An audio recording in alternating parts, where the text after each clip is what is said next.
ताज़ा तरीन अपडेट ये है कि पाकिस्तान तहरीक इंसाफ, जिसको ये ताने दिए जा रहे थे, ये चैलेंज दिया जा रहा था, ये डेयर दिया जा रहा था मौजूदा हुकूमत की तरफ से कि वो लोगों को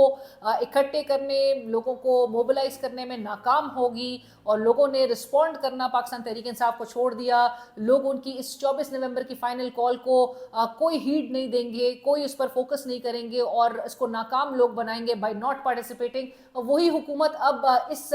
नहज पे नजर आ रही है कि जहां पर वो पाकिस्तान तहरीक इंसाफ के साथ मुज़ाकरात में इंडल्ज कर रही है, और अब पाकिस्तान तहरीक इंसाफ को बाकायदा तौर पर इस्तदा कर रही है, रिक्वेस्ट कर रही है, दरख्वास्त कर रही है कि वो एक ऑल्टरनेट वेन्यू को ऑप्ट कर ले, और उनको पेशावर मोड़ और या तो संजानी के मकाम की ऑफर की जा रही है कि वहां पर वो 2 दिन एहतजाज करें और 28 तारीख को एक जलसा करके ये एहतजाज को वाइंड अप कर लें, रैप अप कर लें। और पाकिस्तान तहरीक इंसाफ गरचे उनकी क़यादत इस बात पे बहुत क्लियर है कि वो एक ऑल्टरनेट वेन्यू को ऑप्ट नहीं करेंगे। मकसद उनका डी चौक पहुंचना है। उनके बानी पीटीआई साबिक वज़ीर आज़म इमरान खान साहब की जानिब से ये जब कॉल दी गई,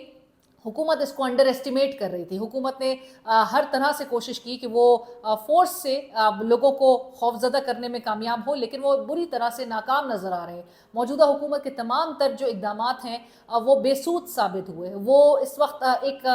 वीक पोजीशन पे मौजूदा हुकूमत नज़र आती है कि जहाँ पर तमाम एक्सेसिव फोर्स के इस्तेमाल के बावजूद भी, तमाम मुल्क को कंटेनर्स से बंद करने के बावजूद भी, तमाम तर नफरी जो है वो इस वक्त इस्लामाबाद में मौजूद होने के बावजूद भी, आपने अपने तमाम ऑप्शंस को एग्जॉस्ट करने के बावजूद भी आप पाकिस्तान तहरीक इंसाफ के लोगों का अज़म वो कम नहीं कर सके, उसको आप ठेस नहीं पहुंचा सके। और इस वक्त जितने भी ताने, जितने भी दावे हुकूमत की जानिब से किए जा रहे थे कि लोगों ने शायद ये कॉल जो है वो नाकाम बना दी है और लोगों ने रिस्पॉन्ड नहीं किया, लोग नहीं निकले, पाकिस्तान तहरीक इंसाफ की फाइनल कॉल नाकाम हो गई है बुरी तरह से। आज वही हुकूमत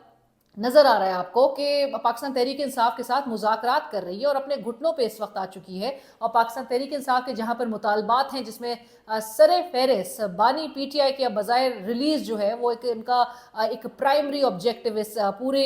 इस मूवमेंट का प्राइमरी ऑब्जेक्टिव नजर आता है, उससे बहरहाल कहीं ना कहीं हुकूमत कंसीड करते हुए नहीं दिखाई देगी। लेकिन ऑल्टरनेट रूट और ऑल्टरनेट जो वेन्यू है उसकी तजवीज़ करना, that it self is evident कि हुकूमत जो है वो खौफजदा है। पाकिस्तान तहरीक इंसाफ जो कि 9 मई के बाद ये सबसे बड़ी एक मास मोबिलाइजेशन नज़र आ रही है पाकिस्तान तहरीक इंसाफ की तरफ से, जिसने हुकूमत को खौफजदा कर दिया, और इस हद तक खौफजदा कर दिया है कि हुकूमत जो है वो इस वक्त परेशान है कि वो इस सिचुएशन से कैसे निपटेगी। और लिहाजा बैरिस्टर गौहर, शिबली फराज और असद कैसर साहब के जो पाकिस्तान तहरीक इंसाफ को रिप्रेजेंट कर रहे हैं इस मुज़ाकराती अमल में, उस मुज़ाकराती प्रोसेस का हिस्सा है, हुकूमत के साथ निगोशिएट कर रहे हैं। लेकिन पाकिस्तान तहरीक इंसाफ इस बात पे बहुत क्लियर है कि वो किसी भी सूरत कोई ऑल्टरनेट वेन्यू की तरफ नहीं जाएगी। इनका मकसद डी चौक पर आना है और डी चौक ही पर एहतजाज किया जाएगा, क्योंकि बानी पीटीआई इमरान खान साहब ने डी चौक पर पहुंचने के लिए इनको अहकामात जारी किए हैं। बुशरा बीबी भी आज आपने देखा होगा कि मंजर आम पर उनके भी वीडियो पैगामात जो है वो सामने हैं, वो भी इस काफिले का हिस्सा हैं अगरचे। और बुशरा बीबी का इस काफिले का हिस्सा बनना, इस एहतजाज का हिस्सा बनना और इस प्रोटेस्ट में शरीक होना वो उनका अपना इनफरादी फ़ैसला है। और अली अमीन गंडापुर साहब, ये भी इंटरेस्टिंग बात है, और ये मैं सवाल अपने प्रोग्राम में भी आज रेस करी थी कि ये एहतजाज लीड कौन कर रहा है, जिस पर रऊफ़ हसन साहब ने कहा कि एहतजाज लीड अली अमीन गंडापुर साहब, वज़ीर आला खैबर पख्तूनख्वा, वो ये लीड कर रहे हैं एहतजाज। अगरचे हम जब वीडियोज़ देखें, फुटेजेस देखें, तो उसमें नज़र आता है कि पाकिस्तान तहरीक इंसाफ के जो सपोर्टर्स हैं और जो बिलखुसूस खैबर पख्तूनख्वा की आवाम है, वो आवाम इस प्रोटेस्ट को लीड कर रही है। ये नज़र आ रहा है केपी इस वक्त एक फोर रनर के तौर पे इस ये जो प्रोटेस्ट है that is KP led protest, और नज़र आ रहा है कि एक केपी वर्सेस एक सेंटर सिनारियो एक पूरा बना हुआ है।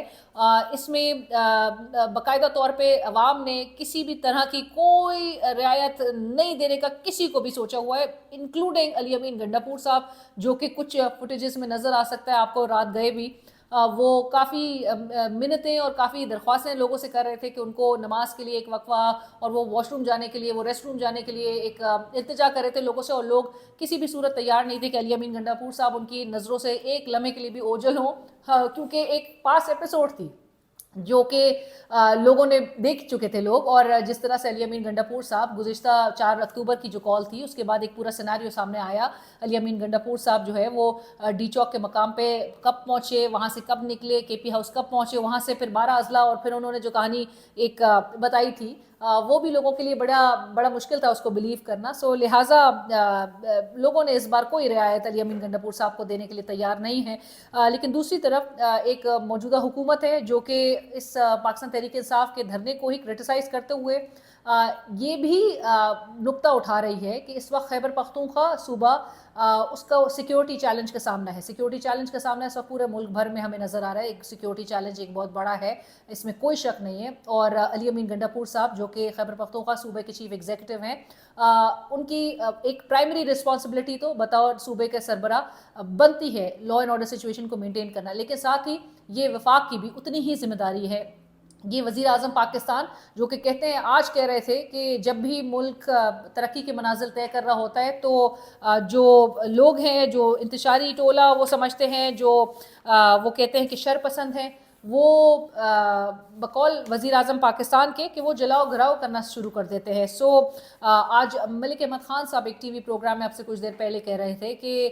تحریک انصاف جو ہے وہ عدالتوں کو, عدلیہ کو اور معیشت کو تباہ کرتی ہے, تباہ کرنے کا اس کا ایک ٹریک ریکارڈ ہے. سو سوال تو حکومت سے بھی ہوتا ہے کہ ابھی آپ نے 26ویں آئینی ترمیم جب کی ہے, جس سے پورے ملک کی وکلا برادری سراپا احتجاج نظر آئی, جس سے پورے ملک کے عوام میں ایک تشویش کی لہر دوڑی کہ آپ نے جوڈیشری کی جو انڈیپینڈنس تھی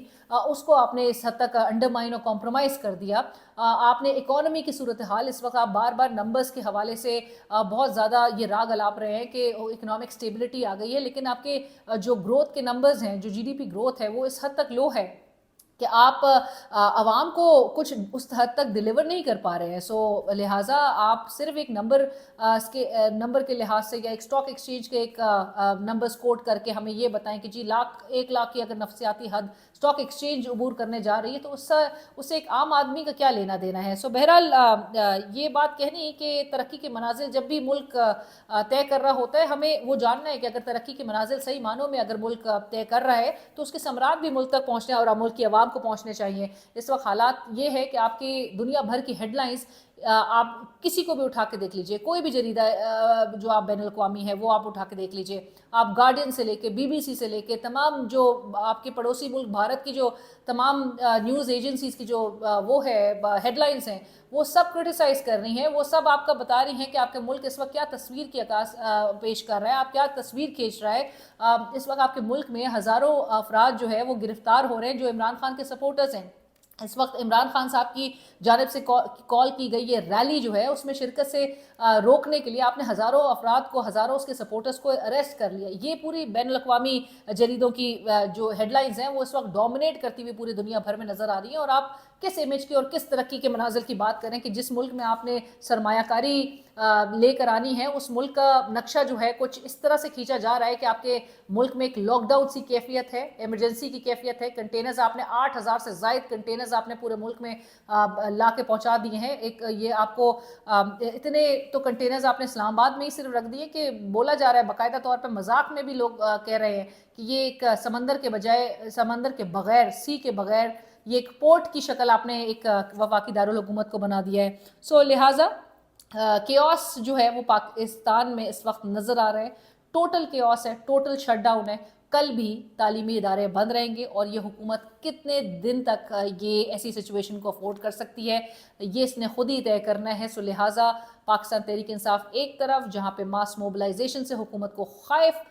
کرنے میں پاکستان تحریک انصاف کامیابی حاصل کر چکی ہے اور کہتی ہے کہ ہم وہ پہلے ہی ٹارگٹ اچیو کر چکے ہیں, حکومت بیک فوٹ پہ بہرحال نظر آ رہی ہے. اور اس وقت پولیس اہلکار کے بھی حوالے سے کہا جا رہا ہے کہ جو سڑکوں پہ بیچارے پولیس اہلکاروں کی ڈیوٹی لگائی گئی ہے کہ اپنے لوگوں کے ساتھ آپ نے ڈیل کرنا ہے, نمٹنا ہے, اور ان کو باقاعدہ طور پہ بڑا بک اپ کیا جا رہا تھا اور بڑا ان کو ان کے حوصلوں کو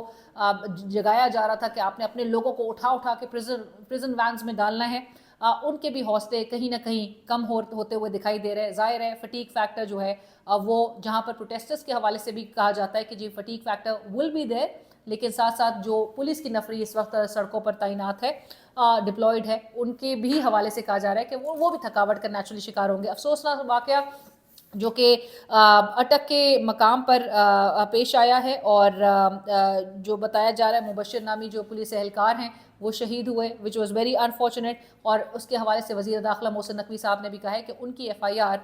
اس شخص کے خلاف درج ہوگی ان کی شہادت کی FIR جس شخص نے اس فائنل کال کا اعلان کیا تھا. سو لیٹس سی معاملات کس طرح سے چلتے ہیں. کل کے روز بھی تعلیمی ادارے بند, کاروبار بند, سب کچھ بند. حکومت لیکن ابھی کوششوں میں ہے کہ کس طرح سے معاملے کو سلجھایا جائے.